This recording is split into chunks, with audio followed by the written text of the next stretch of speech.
So my name is Elias, I'm 28 years old, I'm from Montreal, Canada, and I study international business at Concordia University.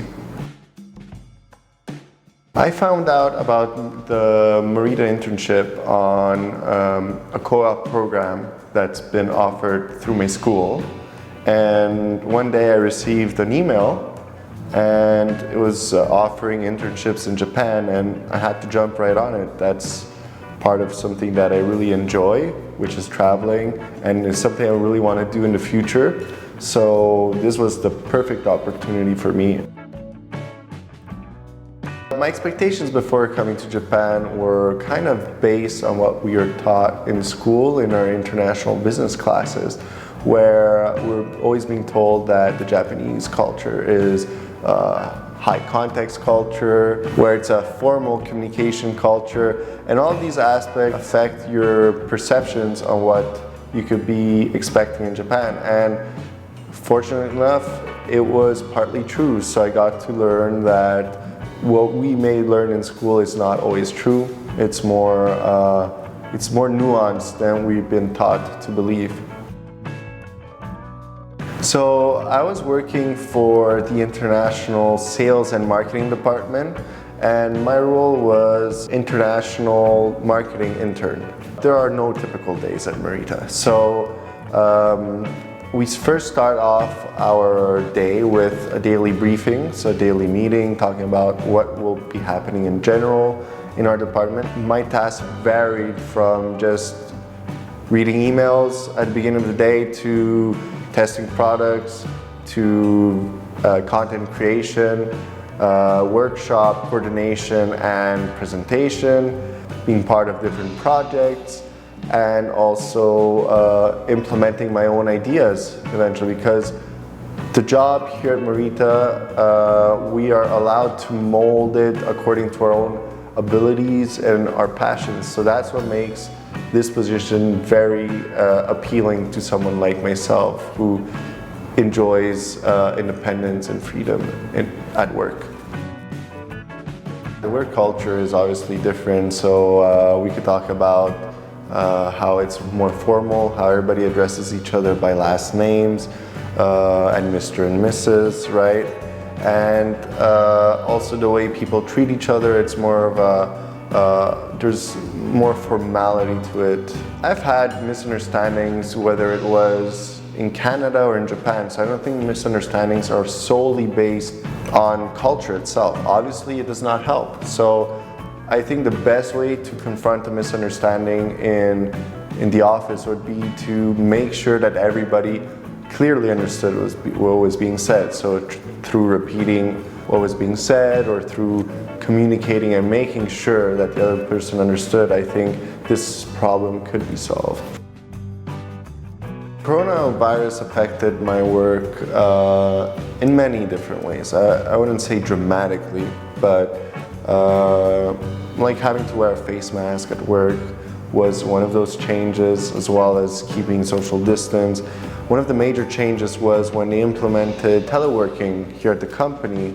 That was quite a change for the Japanese, who are not used to teleworking at all because they prefer face-to-face communication. So seeing that develop was very, very interesting from my perspective. Even with the coronavirus, I got to meet a lot of people. For example, here in Chushujima, the sake district of Kyoto, I got to experience that sake culture by visiting local bars and meeting the people there in the bars. All you have to do is sit down. People will just be curious to see who you are and will actually come and talk to you. So there's a myth about getting to know people in Japan can be quite hard. You also got to put yourself out there, and that's what I think I did in that situation. As well as Kyoto as a city is very, very nice. The sceneries are just majestic. Temples all over the place, the views are great. There's really that sense of mixing a modern city with a very traditional city, so that's what you can get out of Kyoto, and also being in the center of Japan, it's very easy to travel also around Japan. So it's basically one of the best spots you could think of if you want to travel all over Japan as well. Well, I learned a lot about the Japanese culture and how it differs from Western culture, but I also learned that you got to experience it yourself to truly understand it, to truly understand the nuance. So I definitely learned a lot about that. So I also learned to apply my school knowledge in a working environment. So bringing theory into practice was very, very important for me, and I could actually do that at Morita through the different tasks that I was given. So for example, I was able to understand in detail the intricacies of marketing, for example, through segmentation, targeting, and positioning, and so on, right? So I could apply these theories at work, and that was really fun from my side.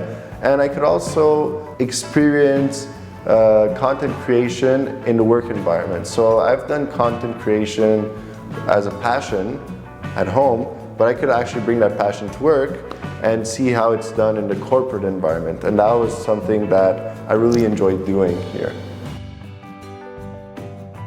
I think it's very important for an international business student especially to live through the nuances of cultural exchange. As a student, if you're really interested in that, I believe that traveling internationally for work is part of that. So Morita will give you that opportunity.